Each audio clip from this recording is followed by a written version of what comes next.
요한복음 10장 22절부터 39절까지 말씀으로 사도 요한이 전한 복음 38번째 말씀으로 왜 유대인은 예수님을 돌로 치려 했나, 왜 유대인은 예수님을 돌로 치려 했나라는 제목으로 하나님 말씀을 전하도록 하겠습니다. 오늘 라이브에 한 번 들어오셨는데 누군지 모르겠지만 반갑습니다. 저만 보이죠? 누군지 모르겠지만 감사합니다. 오늘 본문에 보면 유대인들이 예수님을 돌로 치려는 그런 장면이 나옵니다. 그래서 오늘 두 가지 이 유대인들이 예수님을 돌로 치려 했던 그 이유 두 가지에 대해서 같이 말씀을 나누려고 합니다. 첫 번째, 오늘 본문에 보면 유대인들이 왜 예수님을 돌로 치렸냐면 신성모독을 해서 예수님을 돌로 치렸다고 말씀하고 있습니다. 요한복음 10장 29절 31절을 같이 읽겠습니다. 시작. 그들을 주신 내 아버지는 만물보다 크심에 아무도 아버지 손에서 빼앗을 수 없느니라. 나와 아버지는 하나이니라 하신대 유대인들이 다시 돌을 들어 치리하거늘. 한마디로 유대인들이 예수님을 십자가에 달려는 것도, 예수님이 달게 한 것도 유대인들이 예수님을 십자가에 내어주게 하지 않습니까? 유대인들이 예수님을 십자가에 넘겨주면서 그들이 아무런 어떤 마음에 가치가 없었던 이유 중에 하나가 뭐냐면 예수님께서 신성모독했다. 그래서 마태복음 26장이나 마가복음 14장에도 보면 빌라도 앞에서 이제 신문을 하는데 신문 받는 과정 가운데 예수님이 다시 한번 말씀하셨으니까 예수님 자신에 대해서 예수님이 하늘 건능 우편에서 그 권능으로 오는 것을 너희가 보게 될 것이다. 그 말씀을 듣고 나서 바리새인과 서기관 유대인들이 옷을 찢으면서 더 이상 말이 필요 없다. 신성모독하는도다. 여기 오늘 돌로 친다는 이건 뭐냐면 지금 유대인들에 의해서 돌로 치는 건 뭡니까? 죽음인 거죠. 사형에 해당하는 거예요. 그래서 마태복음 26장이나 마가복음 14장이나 예수님을 사형에 해당하다, 이 사형에 처하는 것이 합당하다, 그 유대인들이 소리쳤던 이유가 뭐냐면 바로 자기 자신을 하나님의 아들이라 했다. 사실 오늘 유대인들이 예수님을 돌로 치렸던 이유가 이렇게 분석해 보면 사실 두 가지입니다. 두 가지인데 이 거꾸로 뒤집으면 이것이 우리의 믿음이에요. 믿음. 사도행전 2장에 보면은 사도 베드로가 이제 오순절에 성령 받고 나서 유대인들에게 복음을 전하지 않습니까? 그러면 유대인들에게 뭐라고 말합니까? 너희가 십자가에 못 박은 이 예수를 주와 그리스도가 되게 하셨다. 이렇게 말하고 있어요. 오늘 사실 결론적으로 말한다면 이게 유대인들이 지금 예수님을 사형에 해당한 돌로 치려 죽이려고 했던 이유는 뭐냐면 유대인들 입장에서 볼 때 예수님이 주와 그들에게 주님이 안 했어요. 주님. 하나님이란 건 뭐냐면 예수님을 주님으로 모시는 거예요. 오늘날도 마찬가지입니다. 어떤 사람에게 있어서 뭐 여러 가지 세상적인 어떤 많은 걸 떠나가지고 진짜 예수 그리스도를 하나님을 믿는 그 믿음의 가장 기본은 뭐냐면 예수님을 주님으로, 주인으로. 의외로 교회 다니는 많은 분들 중에서 이것이 불분명한 사람들이 많아요. 그래서 그 증거가 뭡니까? 어떤 삶의 환경이 또 틀어져 버리면 그 믿음이 어디 간지를 몰라. 어디 간지. 하나님은 예수님의 부활을 통해서 너희들이 십자가에 못 박은 이 예수를 하나님은 주와 그리스도가 되게 하셨다. 이렇게 말씀하고 있어요. 여러분, 우리에게도 우리의 믿음의 근간은 뭡니까? 예수님이 우리에게 먼저 주님이 되셔야 돼요. 그러니까 유대인들이 예수님을 돌로 치렸던 이유는 먼저는 주님, 그러니까 하나님의 아들만이 우리의 주인이 될 수 있거든요. 예수님이 그렇게 뛰어났지만 사실 제자들조차도 예수님한테 주님이라고 잘 안 불렀어요. 선생님 이렇게 하지, 아삐요. 인간적으로 이 주님이라는 표현은 아무에게나 붙이는 게 아닙니다. 그래서 정말 여러분 우리 교회 나오는 교인들 중에도 혹시라도 예수님이 주인이 아는 분이 있을 수 있어요. 이게 뭔 의미인지. 예수님이 어떤 삶에 있어서 주가 되신다는 것은 이거는 천지개벽할 일입니다. 베드로가 말했던 것처럼 너희들이 십자가에 못 박은 이 예수를 주와 그리스도가 되게 하셨다. 어떻게 주와 그리스도가 되었습니까? 예수님의 부활을 통해서. 로마서 1장 3절 4절에 성결의 영으로는 혈통으로 육신으로는 다윗의 혈통에서 나셨고 성결의 영으로는 죽은 자 가운데서 부활하여 하나님의 아들로 선포되셨습니다. 예수님의 이 부활을 통해서, 물론 예수님 부활하기 전에도 예수님은 하나님의 아들이고 하나님이셨어요. 그래서 오늘 유대인들이 예수님을 돌로 치려했던 가장 결정적인 이유는 뭐냐면 첫 번째 이유는 신성모독이다. 다른 말로, 다른 방향으로 말하면 유대인들에게는 예수님이라는 분이 어떤 훌륭한 선생님, 어떤 그런 사람이 될 수 있지만 그들에게는 주님이 아니었어요. 주인이 아니었다. 주님.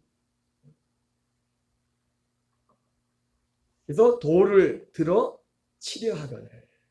이건 사형의 어떤 사형적인 예수님의 지금 이 행동이 유대인의 어떤 율법에 의해서 죽어도 마땅하다는 그런 거지. 돌로 친다는 것이 그런 표현입니다. 근데 여기에 다시 돌을 치려 하거늘 이렇게 되는데 다시 돌을 들어 치려 했다는 것은 그 앞에 어떤 또 이런 비슷한 것이 있었죠. 요한복음 8장에 그 사건이 나와요. 요한복음 8장 57절 59절 같이 읽겠습니다. 시작. 유대인들이 이르되 내가 아직 50세도 못 되었는데 아브라함을 보았느냐. 예수께서 이르시되 진실로 진실로 너희에게 이르노니 아브라함이 나기 전부터 내가 있느니라 하시니 그들이 돌을 들어 치려 하거늘 예수께서 숨어 성전에 나가시니라. 여기서도 예수님이 아브라함에 대해 얘기하면서 자기가 아브라함보다 먼저 있다는 건 뭡니까? 그 말이나 내가 하나님, 아버지와 내가 하나라는 거나 똑같은 거죠. 자기가 하나님이라는 거지 않습니까? 그래서 요한복음 8장에서도 유대인들이 예수님을 돌로 죽이려고 했어요. 돌로 치려했다는 이 표현이 율법에 의해서 사형에 해당하는 거다. 율법, 모세율법에서 당신은 신성모독으로 사형에 해당한다. 하나님의 이름을 망령되 일컬은 어떻게 보면 그런 사람이다. 그렇게 볼 수 있겠죠.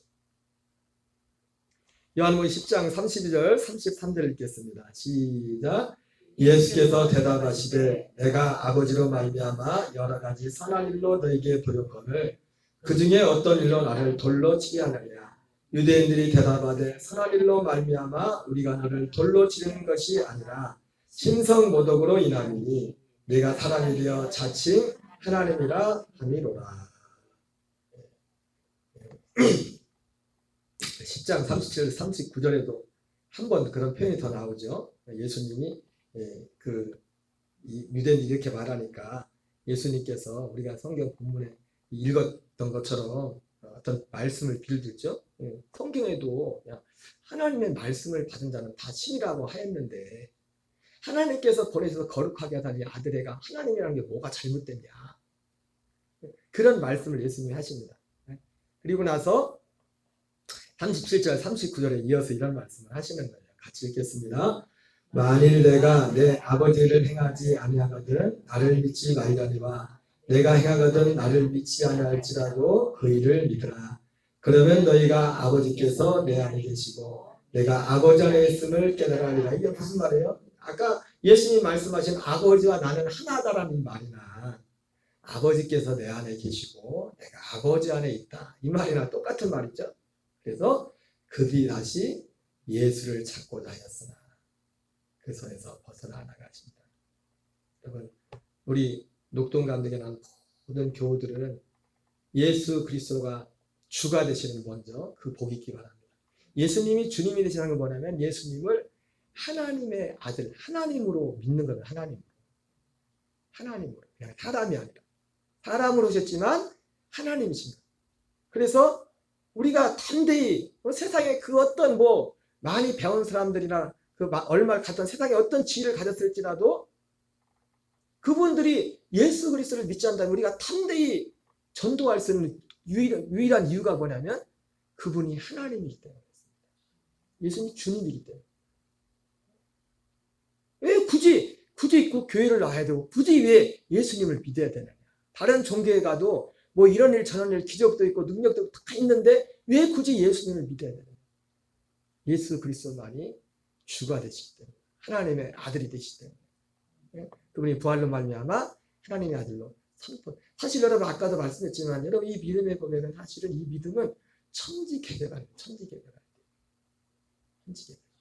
여러분 얼마나 요즘 교회 안에서도 교회를 다니면서도 이것이 무너진 게 얼마나 많습니까? 오늘 예수님도 말하잖아요. 너희들 왜 자꾸 날 죽이려고 하냐? 어? 내가 뭐 잘못한 게 있냐? 그러니까 이게 똑같아요. 영적으로 보면. 보태주는 것도 없이 믿음 없는 불신자들은 예수 믿는 사람들 되게 싫어하죠. 그죠?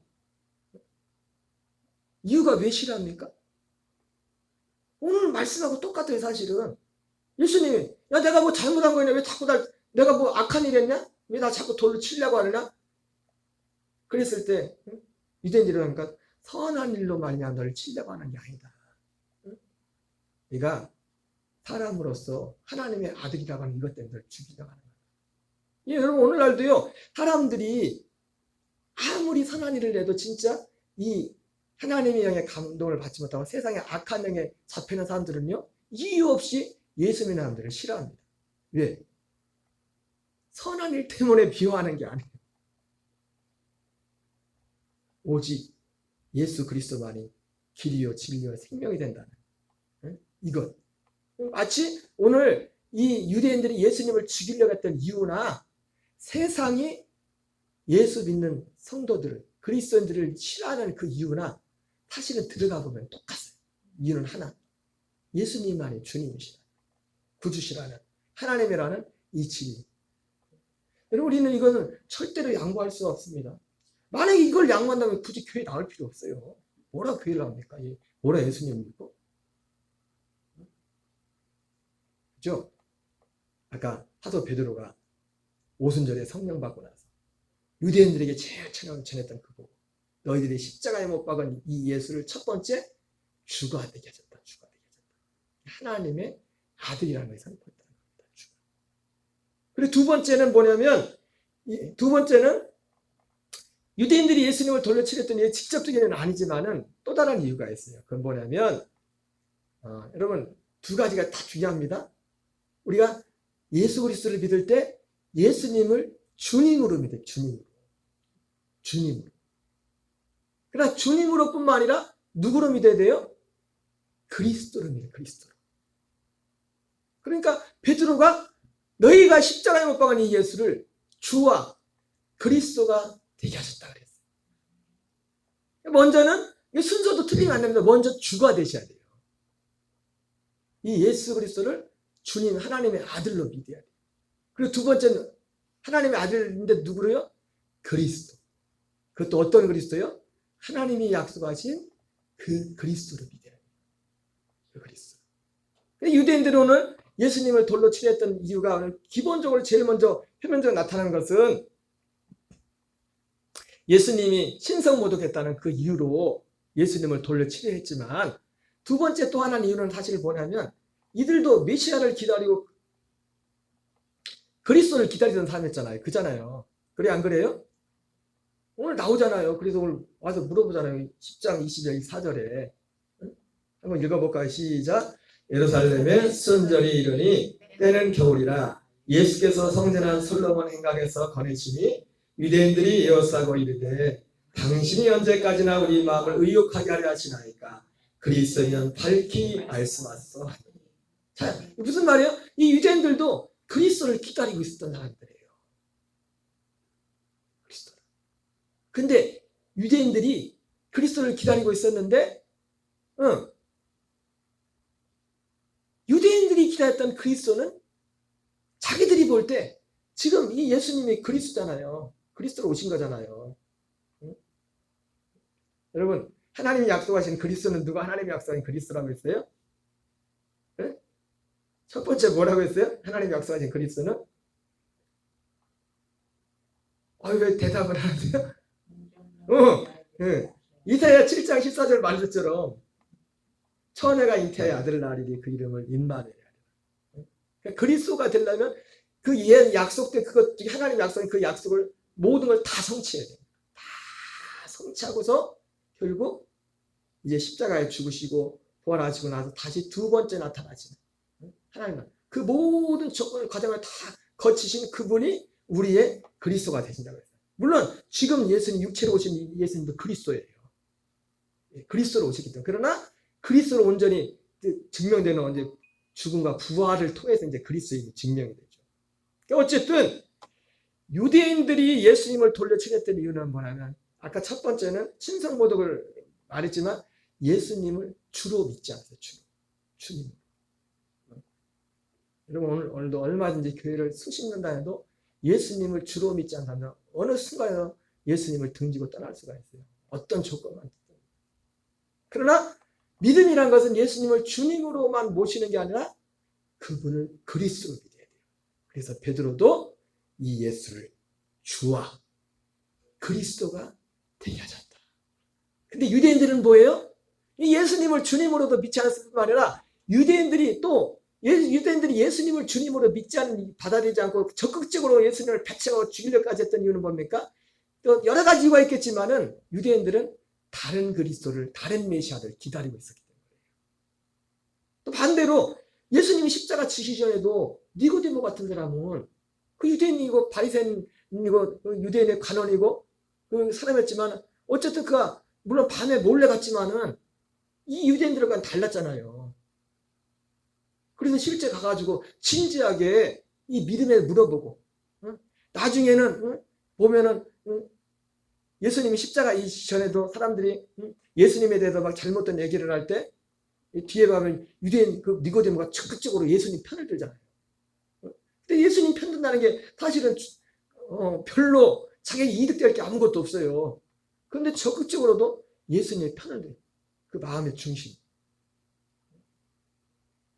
그러니까 유대인들이 예수님을 주님으로 모시자는 이유 중에 하나도 뭐냐면 반대로 똑같이 유대인인데 오늘 예수님을 돌로 치려한 이유 중에 신성모독이다 이렇게 말했지만 그것과 함께 예수님을 돌로 치려 했던 이유는 뭐냐면 그들이 기다렸던 그리스도와 하나님이 약속하신 그리스도의 모습이 달랐기 때문에 그래서 오늘 말씀에도 당신이 언제까지 우리의 마음을 의욕하게 하려나이까 그리스도면 밝히 말씀하소서 하니 25절 27절 읽겠습니다. 시작. 예수께서 대답하시되 내가 너희에게 말하였을 때 믿지 아니하는도다. 내가 내 아버지 이름으로 행하는 일들이 나를 증거하는 것이거늘 너희가 내 양이 아니므로 믿지 않는도다. 내 양은 내 음성을 들으며 나는 그들을 알며 그들은 나를 따르느니라. 예수님이 한번 내가 몇 번을 말하냐. 유대인들은 계속해서 진짜 그리스도면은 밝히라고 하는데 아니 예수님은 내가 몇 번을 얘기했냐 몇 번을 내가 몇 번을 말했지만 너희들은 믿지 않는다. 그러면서 오늘 이 본문에서는 너희가 내 양이 아니므로 내가 믿지 아니하는도다. 그런 말로 말하면 이들은 다른 메시아, 다른 그리스도를 기다리고 있었어요. 우리가 이 요한복음 10장의 그 앞에 그 양의 우리에 대해서 또 그 우리 안에 있는 양들에 대해서 말씀을 전하면서 말씀드렸잖아요. 주님은 자기 양을 구원한다. 자기 양을. 누가 자기 양이라고 했습니까? 그 하나님이 약속한 그 약속을 믿는 그것을 이루시는 그 예수님을 믿는 그 그리스도는 그리스도인데 다른 그리스도가 아니라 하나님이 약속하신 그 그리스도를 기다리는 그 사람들만은 구원한다고 했어요. 그러니까 이 말은 바로 오늘 유대인들이 뭡니까? 다른 메시아 그리스도를 기다리고 있었지만 다른 그리스도를 기다리고 있었다는 겁니다. 요한 5장 40절 43절 읽겠습니다. 시작. 그러나 너희가 영생을 얻기 위하여 내게 오기를 원하지 아니하는도다. 영광을 취하지 않는도다. 다만 하나님을 사랑하는 것이 너희 속에 없음을 알았노라. 나는 내 아버지 이름으로 왔음에 너희가 영접하지 아니하나 만일 다른 사람이 자기 이름으로 하면 영접하리라. 그러니까 이 유대인들은 그리스도를 기도했는데 그리스도가 오시는 이유는 뭡니까? 딱 하나예요. 우리에게 영생을 주게 해서 요한복음 10장 10절에서는 예수님이 육체로 오신 그리스도 예수님이 내가 온 것은 양으로 생명을 얻게 하고 더 풍성하게 하게 합니다. 이 유대인들은요, 이 생명을 주는, 영생을 주는 이 그리스도를 믿는 것이 아니라 다른 그리스도를 기다리고 있었다는 겁니다. 그래서 너희가 영생을 얻기 위하여 내게 오기를 원하지 아니하도다. 예수님께 오기를 원하지도 않았을 뿐만 아니라 그들의 목적이 영생이 아니었다는 겁니다. 영생이 아닌 다른 그리스도. 어쩌면은 어떤 면에서 이 유대인들뿐만 아니라 나중에 보면 알겠지만 제자들에게도 사실은 예수님이 부활하시고 난 부활한 주님을 만나기 이전, 부활 이전에는 예수님의 제자들도 사실은 별반 그렇게 다를 게 없었어요. 어떻게 보면 그들이 생각하는 거나 가치관이나 처신하는 거 보면은, 응? 그러면 그들이 기다렸던 그리스도 메시아는 누굽니까? 예. 어떤 면에서 보면 이 유대인들이 기다렸던 메시아는 정치적인 메시아, 정치적인 메시아. 어떤 육신적으로, 마치 요한복음 6장에서 오병의 사건에 의해 수많은 사람들이 따르면서, 야, 저 사람은 정말 세상에 오실 그 선지자다 하면서 임금을 삼으려고 했던 거예요. 그들이 기다리고 있었던 대부분 그들 머릿속에 있었던 그리스도 메시아는 그런 모양이에요. 특별히 오늘 말씀해 보면 오늘 이 사건이 있었던 게 언제 일어나냐면 예루살렘의 수전절이 이르니. 언제 일어났다고요? 수전절.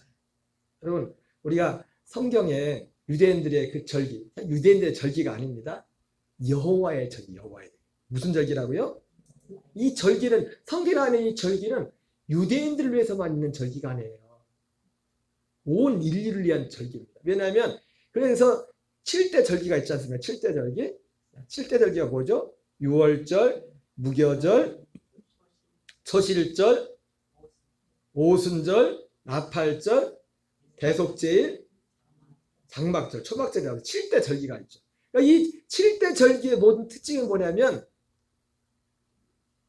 이 절기들은 다른, 여기 오늘 수전절이 나오지만 수전절하고는 달라요. 사실 수전절은 이 7대 절기에 들지 않습니다. 이 7대 절기의 특징이 뭐냐면 사건이 있기 전에 먼저 절기를 하나님이 정한 거예요. 왜냐하면 그 절기를 통해서, 그 절기는 결국 뭡니까? 예수 그리스도를 통해서 우리 이루어졌던 구원의 역사의 과정입니다. 그래서 이게 7대, 7절기. 그런데 유대인들이 절기를, 그래서 그거를 여호와의, 성경은 여호와의 절기라고 했어요. 유대인들의 절기라고 하지 않고 여호와의 절기.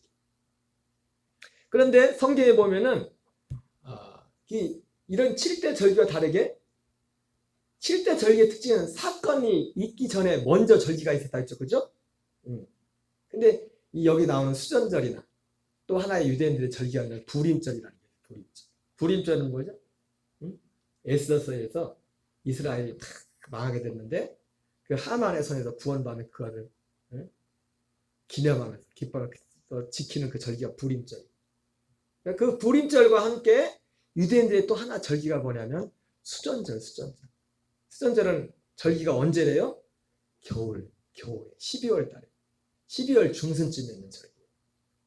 이것은 어떤 하나의 사건이에요. 사건.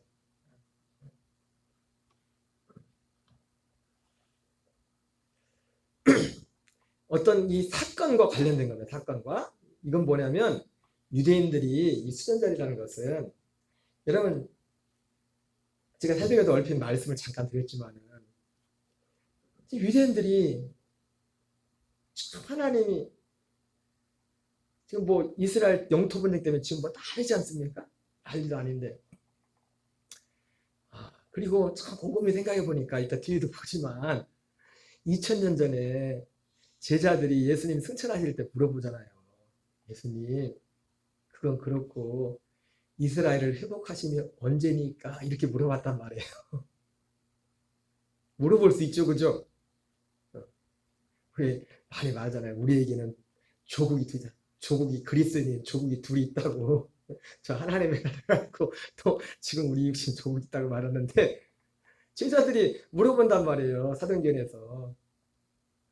그때 나라 상황 자체가 나라를 로마의 지배를 받고 있는 상황이지 않습니까? 야, 생각해 보니까 제가 깜짝 놀랐어요. 하나님이 따라시기는 아버지께 속한 거니 너희 알 바 아니오 했는데 제자들이 물어봤던 이스라엘을 회복하심이 이때니까 물어봤는데 그 말하고 나서 2000년 지나서 나라를 찾았어요.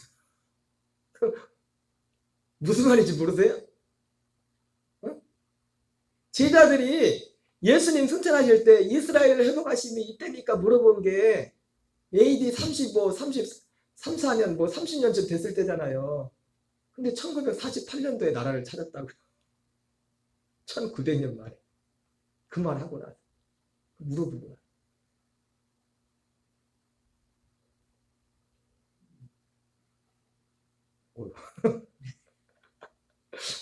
오늘 이 수전절은 사실 유대인이 약속을 거슬러 올라가면 지금 영토 분쟁 하는 것도 관련이 되지만은 새벽에도 말씀드린 원래 지금 이 팔레스타인이라는 지역 지금 지금 팔레스타인 지금 하는 사람들은 원래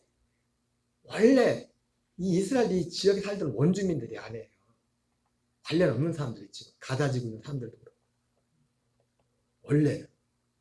원래는 물론 이스라엘도 원래 자기 땅이 안 했죠. 하나님이 무조건 아브라함한테 너한테 그 땅 줄게 하고 가라고 해놓고 가라고 했는데 또 거기서 아브라함 때문에 얼마나 땅을 차지했습니까? 그게 사실은 히브리서 11장 읽다 보니까 자기 아브라함이 약속의 땅에 가면서 이방인과 나그네가 지겠다는 것이 물론 뒤에 나오는 진짜 약속의 땅이 하늘에 있기 때문에도 그렇지만은 하나님이 약속의 땅이라고 줘서 갔는데 아브라함도 그렇고 아브라함, 이삭, 야곱이 나중에 요셉과 함께 애굽에 들어갈 때 74명밖에 안 됐었어요. 74명밖에. 그 넓은 땅에서 74명이 뭐래요. 그러니까 그런 의미에서 이방인과 나그네가. 그러다가 이제 어떤 하나님의 약속대로 학자들마다 다 다르지만은 출애굽의 시기가 다 학자들마다 다른데 이제 성경을 기준으로 할 때는 출애굽의 시기를 보통 출애굽 연대를 정할 때 1446년으로 정해요. 그건 뭐냐면 성경에 그냥 나와 있는 걸 가지고 하는 거예요. 근데 다른 학자들은 그보다 이후에 출애굽했다고 주장하는 어떤 분들도 계세요. 근데 우리는 보통에 이제 성경에 나와 있는 글을 따르죠. 근데 그 기준이 열왕기상 9장에 나오는 그리고 사사기에 나오는 입다가 그런 표현이 나옵니다. 입다가 우리가 가나안 땅에 들어온 지 300년이 지났다. 그런 표현이 입다가 그런 말. 300년이 지났으니까 그러니까 입다가 그 말을 했을 때가 한 1100년경이거든요. 그러니까 1400년쯤에 가나안 땅에 들어왔다 치면은 또 가나안 땅 들어오기 전에 40년 동안 광야에서 뺑뺑이 돌았잖아요. 그래서 그렇게 했을 때 보통 1446년이 나와요. 그 정도. 출애굽한 연도가. 어쨌든 기원전 1400년 땅부터 가나안 땅에서 유대인들이 사는 겁니다. 사실 살았는데 1300년도 살다가 1000년도 사실은 제대로 못 살고 나라를 뺏기죠. 바벨론한테 뺏기고. 그때보다 계속해서 사실은 거기에 살고는 있었지만은 이 사람들이 살고는 있었지만은 바벨론의 대표적인 느부갓네살. 그러다가 이제 나중에 페르시아의 고레스라는 사람이 와가지고 포로를 교환하는 명령을 내리지만 그러나 여전히 이 유대인은 페르시아의 지배 가운데 있었어요. 그러다가 이제는 그리스 알렉산더 대왕 알렉산더가 그리스를 세웠지 않습니까? 이 알렉산더는 나라만 땅만 차지하고 죽었어요. 32살인가 3살에. 그래가지고 그 부하들이 땅을 넷으로 나눠가지고 땅을 이제 다스리게 되는데 그 부하 4명 중에서 특별히 셀루커스하고 프톨레미라는 두 사람이 이스라엘을 중간에 두고 북쪽에 셀루커스, 이집트의 프톨레미 왕계가지고 그리스가 지배를 한단 말이에요. 계속해서 이스라엘은 어쨌든 그래도 그러나 저러나 1000몇 년 이상을 이스라엘은 그 땅에 사는 거예요. 피지배 어떤 자기 다스리는 어떤 저기가 있었지만 그리고 이제 2000년 그러다가 이제는 2000년에 예수님 죽으시고 그 사건이 있고 이제는 사실은 100년쯤 지나가지고 완전 이제 뿔뿔이 흩어지죠. 134년쯤에 로마가 지배를 하면서 로마가 이제는 그때 처음에 성경 시대에는 로마가 직접 다스린 게 아니라 유대인들한테 어떤 자율권을 줬잖아요. 그래서 분봉왕 처음에 헬롯이라는 사람 그리고 헬롯의 세 아들들이 유대인을 이렇게 통치를 간접적으로 다스렸지 않습니까? 자치권을 많이 주고서. 근데 그 이후에 70년도에는 이제 완전히 유대인이 완전 멸망을 당하죠. 로마 디도 장군이 와가지고 그 예루살렘 성전을 탁 불태워버려. 성전의 금을 탁 해버려. 성전이 완전 싸그리 완전. 예수님 말씀하신 거죠. 내가 이걸 보느냐 돌 위에 돌 하나도 남지 않을 거된 거죠. 예수님 말씀하신 그대로 성전이 그렇게 되버린다. 예, 예수님이 이 성전을 하려고 했거든. 내가 사흘 만에 다시 세울 것이다. 여러분, 이 사람의 짐승의 제단을 지는 시대는 끝난 겁니다. 근데 어쨌든 다시 세워지는 시대가 와요. 그래서 지금 이 시골 사람들이 주의 깊게 보고 있는 거예요. 예. 성전을 새로 세우는 건 하나님의 뜻은 아니에요. 하나님이 기뻐하는 것은. 왜? 주님이 이 구속에 있어서 이제 성전 제사는 주님이 폐해버렸기 때문에. 그럼에도 불구하고 유대인들이 어떤 이유에서인가 하나님의 어떤 섭리 가운데서 성전을 다시 세우는 일들이 일어나요. 예, 거기서 적그리스도가 선다고 했거든요. 그래서 성전이 진짜 섰다 그러면 진짜 예수님 재림이 코앞에 온 거예요, 진짜. 예루살렘에 성전이 세워지면. 지금도 난리지 않습니까? 이거 안락사 이번에 아락사 폭풍인가 작전명이 그랬잖아요. 작전명이 하마스에서 작전명이. 응? 이번에 그 네타냐후라는 이 이스라엘 총리가 유대 총리가 됐는데 그 사람이 지금 몇 선을 했는데 우리 그 사람을 굉장히 극우로 생각하는데 소위 극우라고 하죠. 근데 그분이 극우는 아니에요. 근데 그 이스라엘을 보면 이스라엘 국회의원들이 120석인데 쉽게 말해서 집권 여당이 되려면은 60석 이상을 가져야 돼요. 근데 이 네타냐후 그 정당, 거기는 정당이 우리나라는 거의 양당이잖아요, 양당. 다수 당을 인정하지만 국민의힘하고 민주 둘 중에 하나잖아요, 거의 다. 근데 이스라엘은 당들이 여러 당들이 많아요, 당들이. 당이 몇 명씩 있는데 이 네타냐후 같은 경우도 그 당이 보니까 34석인가 밖에 안 돼요. 그러니까 60석을 넘어야 그걸 할 수 있기 때문에 이 당 저 당 해가지고 좀 안 맞지만 사람들이 이렇게 지금 같이 하나를 만든 거예요. 쉽게 연정이라고 하는 말을 연정을 해가지고 64석인가를 가진 거예요. 네타냐후가. 그런데 그 네타냐후라는 사람은 그렇지 않지만 어쨌든 같이 연정을 했으니까 같이 연정한 사람들 얘기도 들어줬을 거 아닌가. 그 사람들 중에 굉장히 급진적인 극우적인 사람들이 있단 말이에요. 그러니까 그 사람들이 들어가지 말아야 돼. 그 이스라엘 사람들 놀라는 거야. 야, 선을 넘어서 거긴 넘어가면 안 돼. 그 상원까지 들어가가지고 기도하고 막 그런 난리를 친 겁니다, 최근에. 이스라엘도 경찰들도 깜짝 놀랐어. 왜? 그거 건드리면 안 되거든. 그 선을 넘으면 안 되거든. 그래서 뭔 얘기하다 그랬다. 성전 얘기하다 그랬는데 어쨌든 이스라엘이 이제 그 팔레스타인이라는 그 이름 자체가 실제 이제 지금 현장에 지금 이스라엘 그 팔레스타인 지역에 원래 팔레스타인 사람들은 한 명도 없어요. 왜 134년 로마가 이스라엘을 점령하고 하면서 이스라엘 또 자꾸 전적이 있거든. 왜냐하면 이 바로 수전절과 관련해서 로마 말고 그리스가 통치할 때 이 셀류커스의 그 안티코스 에피파네스라는 그 안티코스 4세라는 사람이 이 사람이 그리스가 이제 로마한테 먹히게 되는 거예요, 사실. 그래서 이제 이스라엘도 사실은 로마한테 넘어오는 그런 과정이 되는 건데 이 사람도 로마 잘못 건드렸다가 져가지고 그리스가 전쟁이 져가지고 이제 인질로 잡혀갔다 왔어요.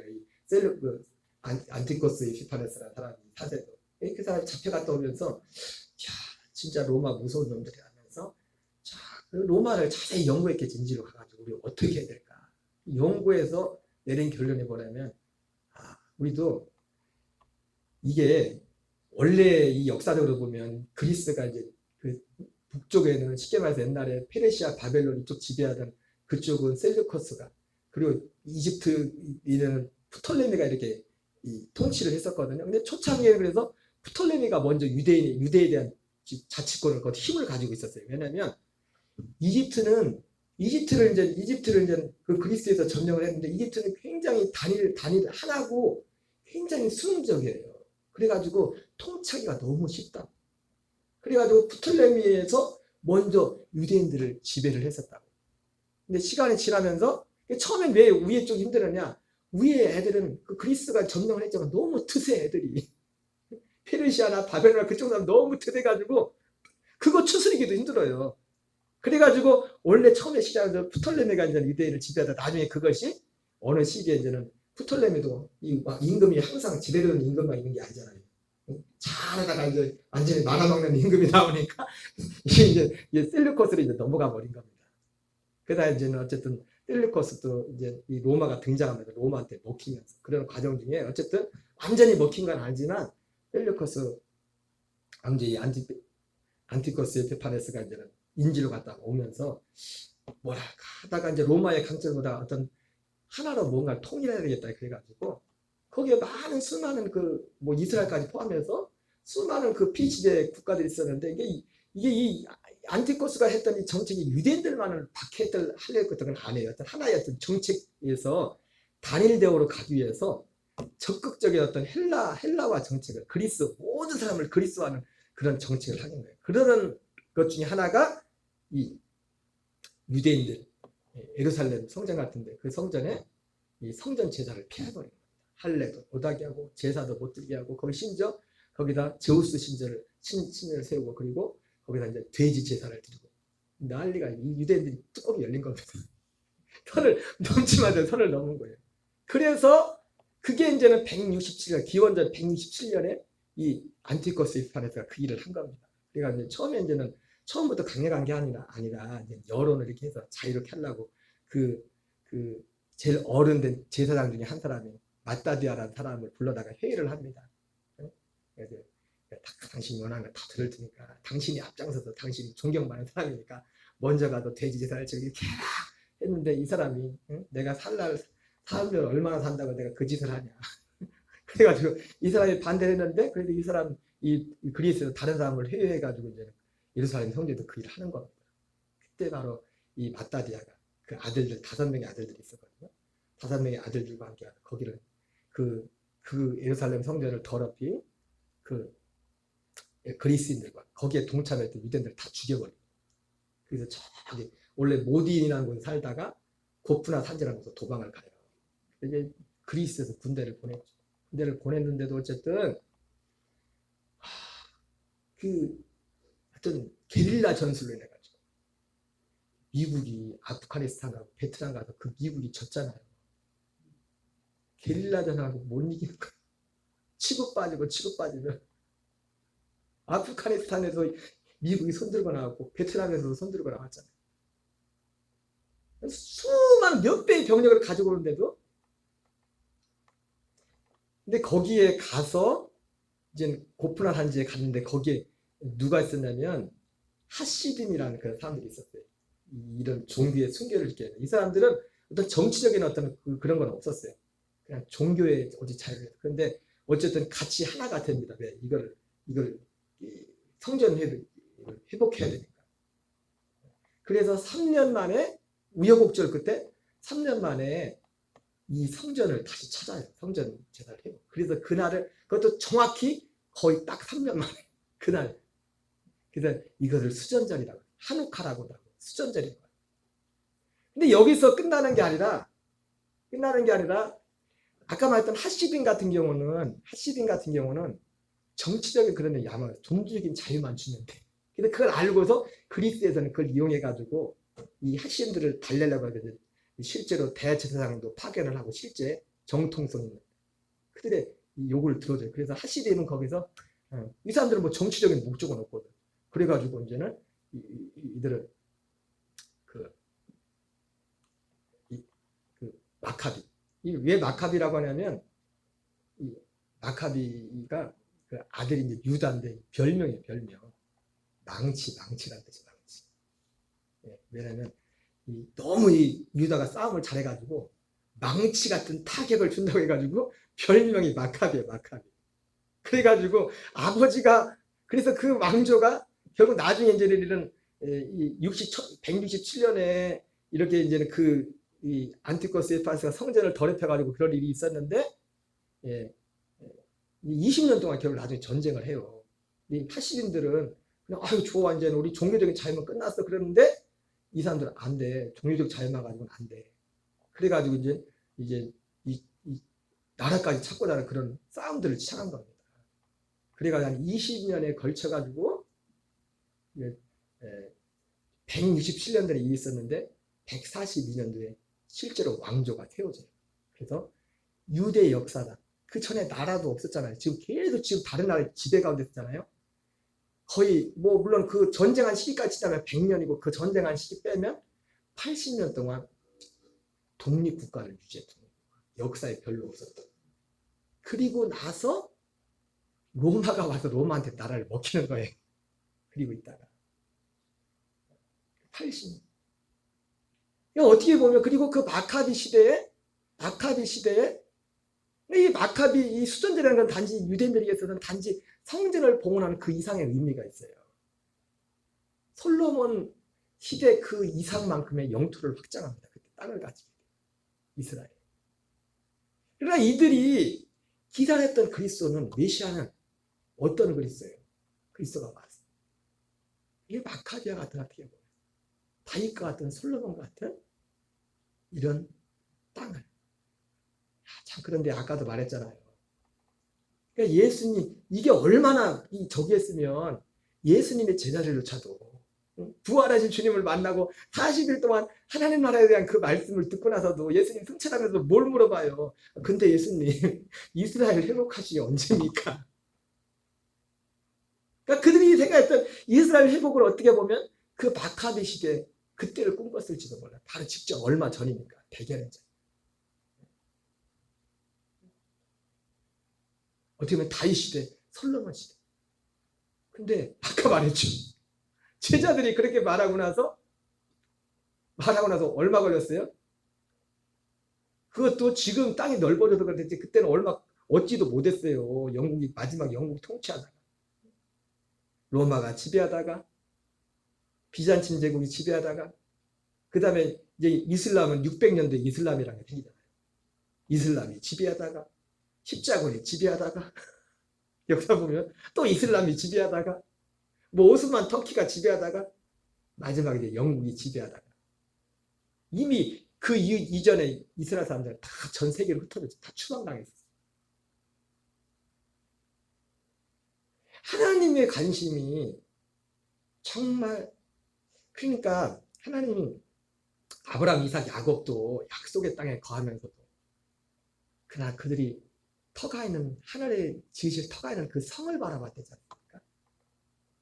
하나님의 관심이 물론 그게 잘못된 건 아니지만 쉽게 말하면 이 마카비는 누구예요? 요즘으로 하면 태극기 부대, 태극기 부대. 태극기 부대. 종교도 아니고 이제 정치. 예수님 때로 말하면 열심당원들. 젤렀다. 한 손에 칼을 들고 이제는 했던 신앙의 자유뿐만 아니라 어떤 정치적인 자유까지. 물론 지금 여기서 잘잘못 따지려는 게 아니라 참 그런데 아이러니하게도 하나님이 약속한 그리스도가 정말 그들은 기대했던 그리스도는 어떤 그 나라를 기대하고 있구나. 근데 주님이 하나님이 약속하신 그리스도는 그건 너희 알 바 아니고 너희 알 바 아니고 오직 성령이 너희가 있지만 너희가 권능을 받아. 그리고 그 말씀하고 아까 말씀한 것처럼 1900년 지났어요. 그 말하고도 제자들이 그 말 물어보고 나서 아마 제자들 속으로 생각할지 몰라요. 예수님이 그 말 했을지도 좀 섭섭하긴 해도 뭐 얼마 있으면 회복시켜 주겠지 했을 텐데 1900년에다가 조금씩 덜하고 시작했다니까요. 그리고 지금 여기까지 온 거예요. 여기까지 사태. 여기까지. 이미 1900년 들어왔을 때 여기 다른 사람들 살고 있는 사람들이 많았어요. 지금 이게 복잡하게 된 게 복잡하게. 요는 뭡니까? 오늘 유대인들이 기다렸던 예수님을 왜 돌로 치라고 했어요? 자기들이 기다렸던 그리스도하고 뭐가 안 맞는 거예요. 심지어 세례 요한조차도 나중에 감옥에서 제자들 보내잖아요. 아니 오실 그이가 당신 맞냐고. 아니 세례 요한 같은 경우는 또 유대인들하고 상황이 다르잖아요. 예수님이 오실 길을 예비했던 사람인데 감옥에서 가만히 듣자 보니까 자기가 생각했던 그리스도 모습과 뭐가 다른 거예요. 그러니까 세례 요한도 모르겠어요. 이 사람들이 생각했던 그런 어떤 그리스도에 대한 그런 모양도 가지고 있었던 게 있는지. 예수님이 뭐라고 합니까? 가서 세례 요한한테 말해. 그리스도가 이러이러한 이걸 보고 믿으라. 그러면서 나로 말미암아 실족지 않은 자는 복이 있을 거다. 왜 실족해요? 자기가 생각하는 그리스도, 하나님이 약속한 그리스도가 매치가 안 되는 거예요. 그러니까 실족이 안 되는 거예요. 실족하는 거예요. 여러분, 예수 그리스도로 말미암아 실족하려는 자는 복이 있는 줄 믿습니다. 요즘도 교회 다니면서 예수님 때문에 실족하는 사람들이 많아요. 아, 예수님 어떻게 이럴 수가 있냐고. 예수님이 이럴 수가 있냐고. 그래서 오늘 예수님이 왜 돌로 치려고 했어요? 간접적으로는 신성 모독에 있기 때문에 그랬다고 나오지만 성경은 또 뭡니까? 그들이 다른 메시아, 다른 그리스도를 기다렸다는 겁니다. 우리가 이 땅에 보이는 이 나라를 위해서 새벽에 기도해야 됩니다. 그러나 하나님이 정말 우리에게 약속하신 하나님 나라는 눈에 보이는 나라가 아니에요. 하나님의 나라, 때가 차고 하나님의 나라가 가까웠어요. 이 세상에 속하지 않아요. 하나님 나라에서 우리가 정말 첫째 것을 피하고 둘째 것을 세우지는 그 생명으로 사는 그 나라. 그리스도가 오시는 목적은 바로 그 일을 위해서 오셨는데 오늘 유대인들은 그걸 믿지 않습니다. 나는 참 감사하지만 나중에 제자들은 나중에 오순절에 이제 그걸 확실히 알게 되죠. 그 나라를 위해서 살게 되는 거죠. 여러분, 말씀을 마치겠습니다. 이 십자가에 못 박은 이 예수를 주와 그리스도가 되게 하셨다. 이 예수 그리스도를 정말 주님으로 오직 이분밖에 없습니다. 그리고 그리스도, 다른 그리스도가 아니에요. 하나님이 약속하신 그 그리스도 우리가 믿고 나가고 전해야 될 줄 믿습니다. 찬양하고 기도하겠습니다.